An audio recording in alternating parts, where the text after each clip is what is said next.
خەریکە شوشەوجان بۆ زۆر لە بیناو باڵەخانەکان دەبێتە جێگرەوەی ئاسن و خشت و بلۆک بە تایبەت بە بەکارهێنانی لە ڕووی دەرەوەی بیناو باڵەخانەکان. پیشە سازی جام ئێستاوای لێ هاتووە بینای چەند نهۆمید بوێت لە بری کەرستەی دیکە پێی ڕووپۆش دەکرێت.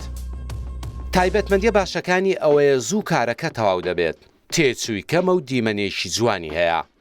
ئێستا بەشێکی زۆری جامی ئەو بیناو باڵەخانانە بەرهەمی کارگەکانی جامی باشووری کوردستانن، بە جۆرێک ڕەچاوی گەرمی، ساردی، دەنگ و تەنانەت گول لە نەبڕیش دەکرێت.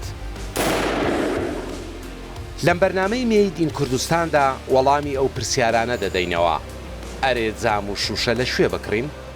ئایا بەرهەمی نێو خۆمان هەیە؟ جیاوازی بەرهەمی خۆماڵی و هاوردەکراو لە ڕووی نرخ و کوالێتیەوە چییە؟ لەم بەرنمەیەدا کارێک دەکەین تۆی کڕیار بتوانیت باشترین جام بە باشترین نرخ بکڕیت.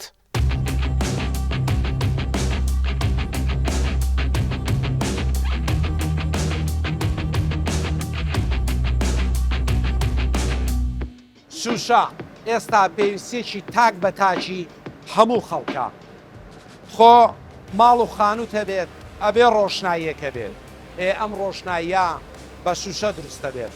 ئەمەوێ ڕای ئەوەی کە لەم سەردەمەدا بیناو باڵەخانەی بەرز نماکانیان بە تایبەت ئەو بەشەی کە دەکەوێتە دەرەوە ئێستا شوشە بۆتە جێگرەوەی خشت و بلۆک، هەروەها ئۆتۆمبیلەکان کە کۆتەزانی چواردەوریان شوشەیە. لەم بەرنمەیەدا ئەوە ئەخەینە ڕووکە ئێستا شوشە یاخود پیشەسازی شوشە لە باشووری کوردستان لە کام قۆناغدایە و بەرهەمی خۆماڵی کێبڕشەی بەرهەمی بیانی دەکات لە ڕووی کوالێتی و نرخەوە.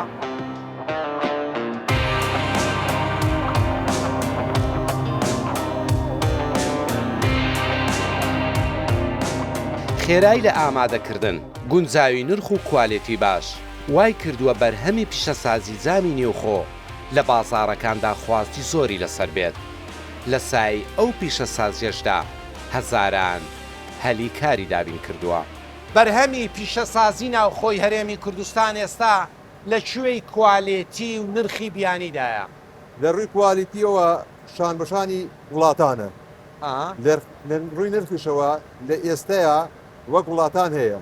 ئێستا ئێمە نزیکترین وڵاتی ئێرانە لێرەیە، نرخی سلێمانی وڵاتی ئێران حینە سیعرە. داواکاری بەرهەمی ناوخۆ زیاترە وەک لەی دەرەوە، لەبەر ئەوەی کە کوالیتی عینەن کوالیتیە.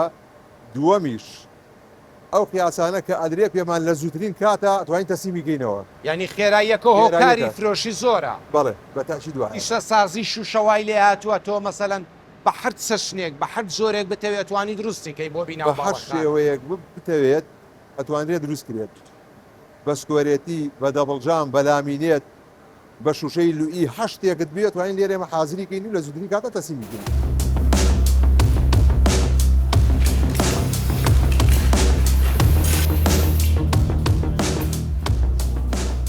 شوشە لە لمێکی تایبەت بەرهەم دەهێنرێت. ئەو زۆرە لمە لە دەڤەری گەرمیان و لە عێراقیش لە ڕوومادی هەیە. لمەکە لە پلەی گەرمی بەرزدا دەتوێنرێتەوە و شوشەی لێ بەرهەم دەهێنرێت. بەڵام تاوەکو ئێستا کارگەی دروستکردنی مادەی خامی شوشە لە عێراق و باشووری کوردستان نییە. ئەوەش هۆکاری خۆی هەیە، لەبەرەوەی تێچووی بنیادنانی کارگەی بەرهەمهێنانی مادە خامەکە زیاتر لە 3 تریلیۆن دۆلارە. هەروە ناتوانێت شێبڕشەی نرخ لەگەڵ بەرهەمی بیانی بکات. ناچار مانگانە 5,000 تۆن بە بڕی 1,750,000 دۆلار لە وڵاتانی ئاسیا، ئەوروپا و ئەمریکا هاوردەی هەرێمی کوردستان دەکرێت. دوای بەکارهێنانی مادە خامەکە لەلایەن کارگەکانی نێوخۆ نرخی هەر تۆنێکی دەبێتە 700 دۆلار. واتە مامەڵەی جام لە هەرێمی کوردستان مانگانە نزیکەی 2 ملیۆن دۆلارە.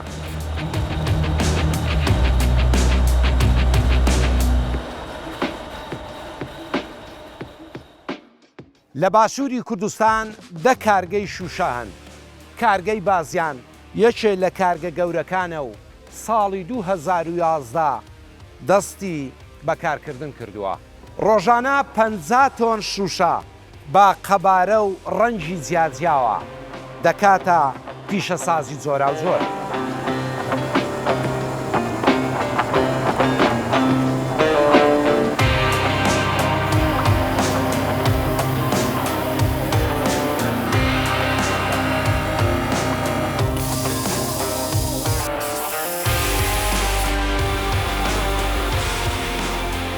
یەکێک لە کارە گرنگەکانی ئەم کارگەیە بەرەمهێنانی شوشەی کەوانەی جامی قەوسە کە پێشتر ئەم پیشە سازیە لە باشووری کوردستان نەبوو بۆ کڕینی ئەو جۆرە شوشەیە بڕەپارەیەکی زۆر دەچوە دەرەوە.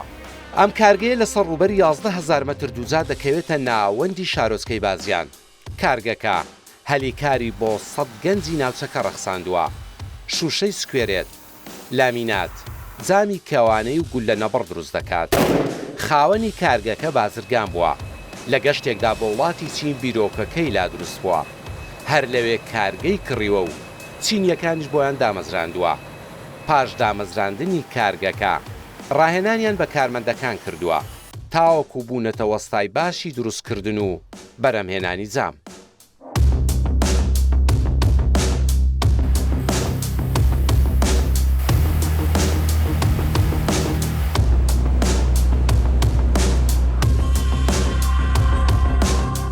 سەرەتا ئێمە لێمان نازانین کارمەندی سینیمان هاورد تاکو کەسانی ئێرانیان بۆمان فێر کرد دوایی کەسانی خۆمان بەرهەمەکان هەناردەی کام شار و کام وڵاتەکەن بەرهەمەکانمان بۆ جنوب بۆ کەرکووک بۆ بەغا بۆ بەسرە بۆ هەموو شوێنێکە ڕوات یعنی شارەکانی باشووری کوردستان و عێراق بە تایبەتی شوشەی قەوسمان هەیە هەتاکو ئەم ساڵانە یەکەم کەس خۆمان بووین لە 2011ەوە باشە ئەو شوشەی قەوسکردن و دوونا قەوسمان هەیە بۆ هەموو عێراقێنێ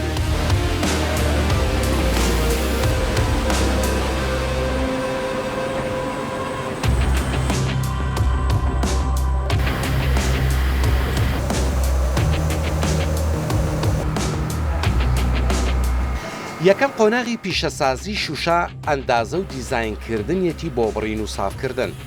تەواوی ئامێرەکانی کارگا بە کۆمپیوتەرەوە بەسراونەتەوە. هەموو فەرمانێکی کارگا لێرەوە دەردەچێت.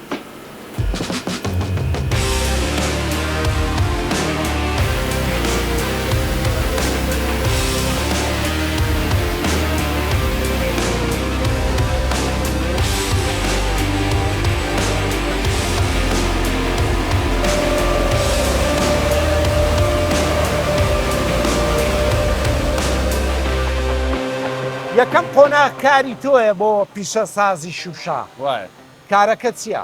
کارەکەی من سیە سیسەی شیشەی بڕین بە پێی داواکاری مشتریەکان جامەکە دابینەکەین ئەخەنە سەر جیازەکە قیاسەکان داخەکەن بەو شێوازە قیاسەکان جیاوازن جامەکانی جیاوازن بە پێی داواکاری مشتریەکان قیاسەکان داخل سیسەکەکەین و سیسەکە خۆی خەوێنە تێدە سەر جیازەکە بۆ قۆناغەی تر بڕین دەست پێکرد.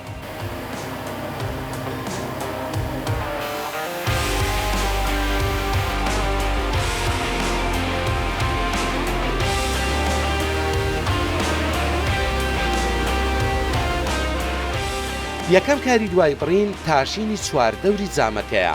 دەستگاکان وەکو سمارتەن لەگەڵ ئاو بە خێراییەکی زۆر بەر جامەکان دەکەون و شێوەیەکی نیمچەخەڕ دەداتە لاتیژەکانی جامەکە.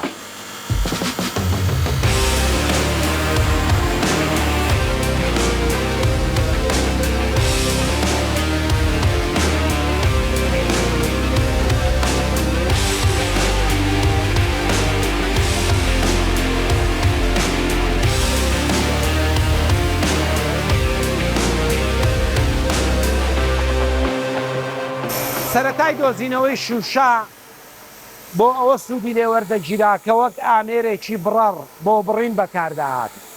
لێرە لەم قۆناغەی کارگەدا ئەو کارە ئەکەن کە چۆن مەترسی لەسەر بڕینی شوشە کەم بکەنەوە. واتە ئەو لایەنانەی هەر چواردەوری شێوازێکی نیمچەخڕ وەربگرێت بۆ ئەوەی لە کاتی کارکردندا مەترسی لەسەر کرێکاران نەبێت. ئەمە چۆنا و چۆن دەیکەنم قۆناغا ئەم شوشەیەکە تێتە لای ئێمە لە بەشی بڕینەوە لاکانی تیژە دەسەبڕێت هەندێک جیازمانێ بەپێ ئەندازە شوشەکە و قەبارە و شێوازی شوشەکانە گۆڕێت هەر شوشە بازنەی بێت هێلکەی بێت ڕێک بێت شێوازەکەی دەگۆڕێ لەسەر جیازەکە بۆ ئەوەی دەست نەبڕێ تەراش لەکرێ و پۆڵی سەنگ لە دوایەوە یعنی ئاوا لە مەترسی تێ ئەپەڕی بۆەوەی کە کرێکار بە ئارەزی خۆی کاری تێدا بەڵێ دوای ئەوەی لە ئامێرەکان تێپەڕ بوو هیچ کێشەی نابێ و دەست نابڕێت.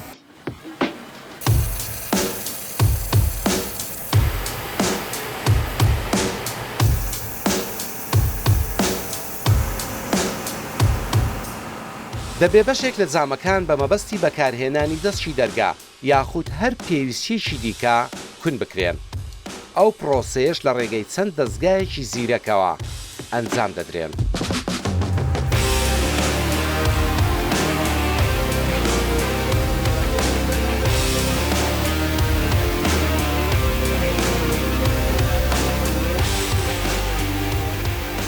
ئاماژەی سەر خەریدەکە ئەەکەمە سەر سووتەکە لێەوە هێتە خوارەوە لێرە ساحیبەی تێگرێ لە پشتەوە کوونەگرێ لەولاتر بە ئامێری بڕین کۆسەرە ئەفرگرێت سووتەکە پاشان ئەچێتەکە سالەکەەوە لێەوە ئەڕات بۆ لای فڕنەکەەوە بڕینمان هەیە جۆرا و جۆرە دەرگامان هەیە جۆرا و جۆرە هەمانە هایدرۆلیکە هەمانە بڕینی هایدرۆلیکە بڵێ هەمانە سکەی ئەڵمانیە.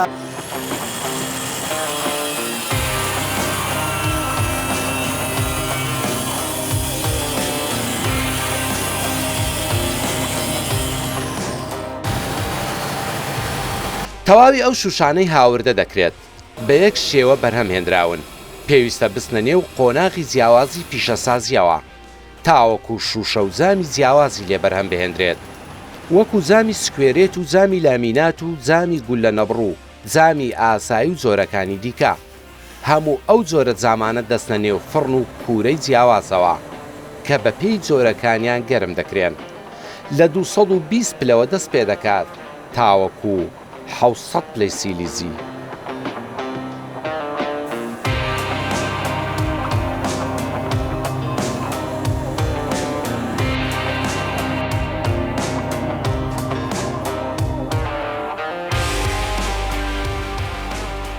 ئێستا لە باشووری کوردستان داواکاریەکی زۆر لەسەر جامی سکوێرێت هەیە. ئەمە لە کارگەدا قۆناغی زۆر هەن بۆ ئەوەی ئەو جامە دروست بکرێت. کاری تۆیە وابزانم سکوێرێتکردن. ئەمە چۆن ئەو چۆنە چۆن شوشەیەکی ئاسایی ئەیکەنە سکوێرێت. بەشی سکۆرێت بڵین لە دوو بەش پێکاتوە بڵین فڕەن لە دوو بەش پێکاتوە بەشێکان گەرمکردنە بەشێکان ساکردنەوەیە. ئەم تابقا بڵین بە مدەکەی دیاریکراوە کە لە ناو گەرمکردنەوەگە ناو کوورەکە ئامێنێتەوە دواتر ئەچێ بۆ بەشی ساکردنەوە بەشی هەوا. بەڵام ئەمە ئەگۆڕێ بەپێی ملیمی شوشەکە ئەگۆڕێ ئەگەر 6 میلیم بێ کاتێکی کەمتر لە ناو کوورە ئامێنێتەوە.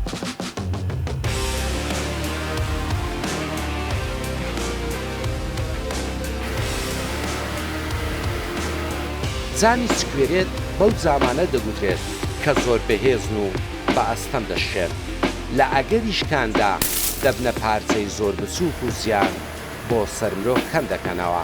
دوای قۆناغی فڕن شوشەکە لە شوشەیەکی ئاسایی بوو بە پارچە شوشەیەکی سکوێرێت. سکوێرێت ئاوا ئەگەر هەر هێزێکی بەرکەوێت ناش بەڵام ئەگەر هێزەکە لە سەرلاوە بێت بە جۆرێکە شێک کە زیانی نەبێواتە چاسمە و شت نەکات. ئاوای لێدێت. سکۆرێت کاتێکە چوویە بەشی گەرمکردن و بەشی ساردکردنەوە دوایەوە کە سکۆرێت دەبێ و کاری سکۆرەتی تەواوە بێ شوشە ئەگەر لەو باری خۆی بڵین لە ناوەڕاستەوەی سابا بڵین ئەم تەبقا ئەگەر لە ناوەڕاستەوە زەبری بەرپێوێ بە ئاستەمە شکانی تۆزێ زەحمەتە بەڵام ئەگەر لە قەراغەوەشتی بەرپێوێ زوو وەشکێت.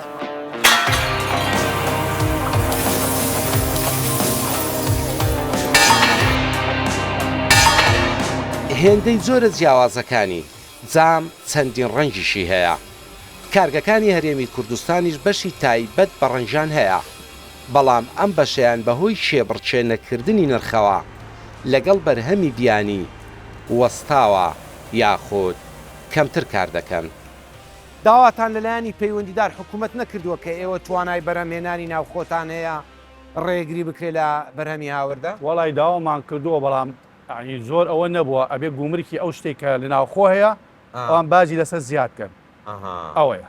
ینی ئەو دەکارگەیی کە لە باشووری کوردستان هەن بەڵێ ئەتوانن لە ڕەنجی شا پێداویستی ناوخۆ بەڵێ ئەگەر حکومەت ڕێگری بکە یا باچی گومرجی ئەتوانی زۆر بەباشی دابینی بکەین بۆ بەڵام ئێستا ئەوەی کە من ئەبینم لە دەرەوە بە تایبەت بینا و باڵەخانەکان ینی ئەگەر ڕەنجیت زۆرا و زۆرت نەبێ ڕەنگە نەتوانی گرنگی بە بەرهەمی خۆماڵ بدەیت یانی ئەو پیشە سازەی کە لە ناو خۆر دروستە.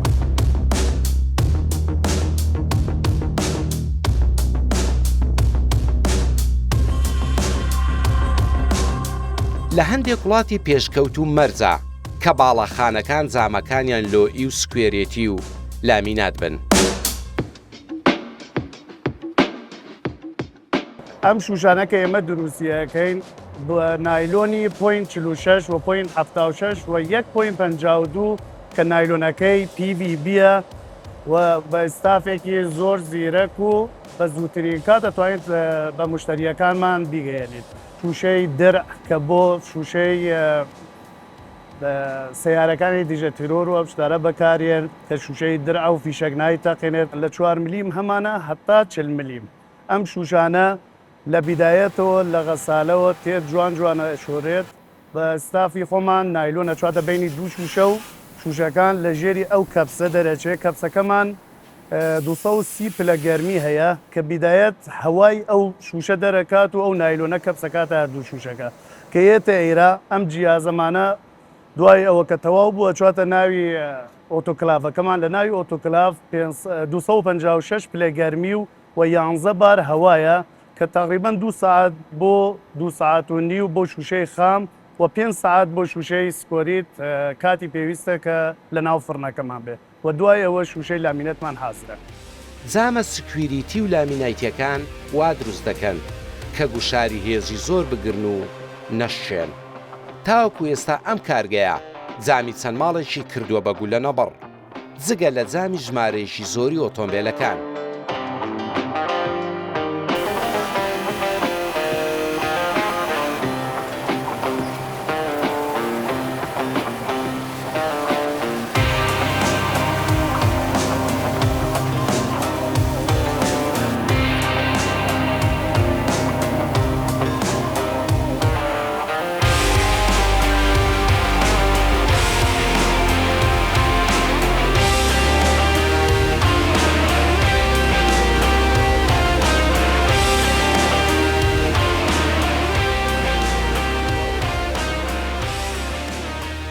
ئێستا کاتی ئەوەیە کە هەم بەرهەمی بیانی کە هاوردە کراوە هەمیشە و بەرهەمەی لێرە پیشە سازیەکەی بۆ کراوە و بەهێز کراوە.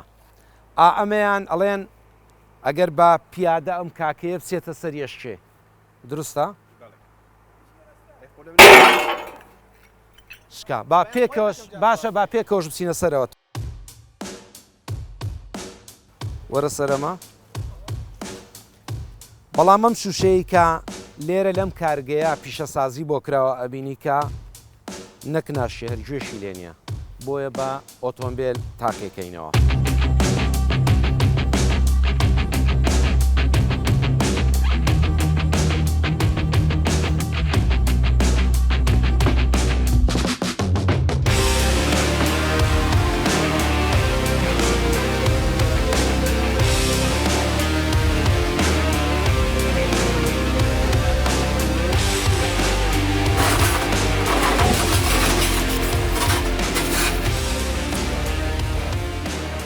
بڕیارماندا جامە گول لە نەبڕەکەی بەرهەمی ئەم کارگەیە تاقی بکەینەوە. ئەمە ئەم شوشەیە کە لێرە کراوە با سکوێرێتی و گول لە نایبڕی وایە جا من مەراقم بەرهەمی خۆماڵیە کە بەدەست و پەنجەی کوڕانی بازیان دروست کرابێت و تەقەی لێ بکەم و نەشکێت.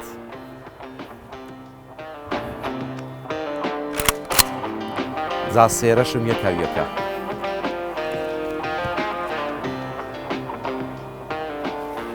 بەخوا خۆشە لێی نەدەم.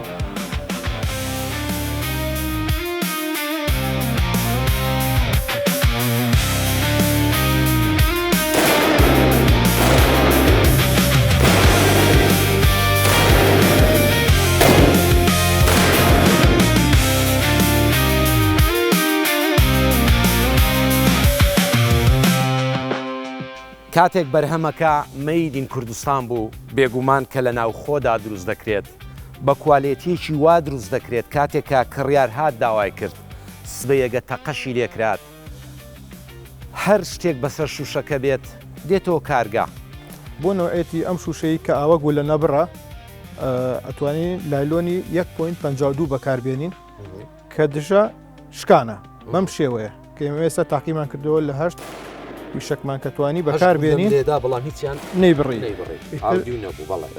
لە 40 ملیم بۆ سەرەوە ئەتوانی پێی بڵێ درە بۆ هەموو کاتێک بۆ پێشی بینە بەکارێت بۆ ئەو شوێنانی کە مەترسی لە بۆ شوێنی ئەمنی مەترەکانی تقریبان لە 200 دلار بۆ سەرەوە دەست پێکە ئەگەر درع بێ مەترێکی مرەبعی بەڵێ حتا 450 دلار ئەڕوا بە پێ ملیمەکانی و ئەستوریەکەی کوالێتەکەی تاکو لایلۆنەکەی ئەستورتر بێ بۆ نمونە 0.38 هەیە لە هەمان هەرجانترە بەهۆی نەبوونی کارگەی توانەوەی شوشە لە هەرێمی کوردستان مادەیەکی زۆری ئامادەکراو بە فیڕۆ دەچێت بەڵام ئەمساڵ لە هەرێمی کوردستان و لە عێراق هەوڵ درراوە کارگەی بەرهەمهێنانی خامی شوشە دروست بکرێت.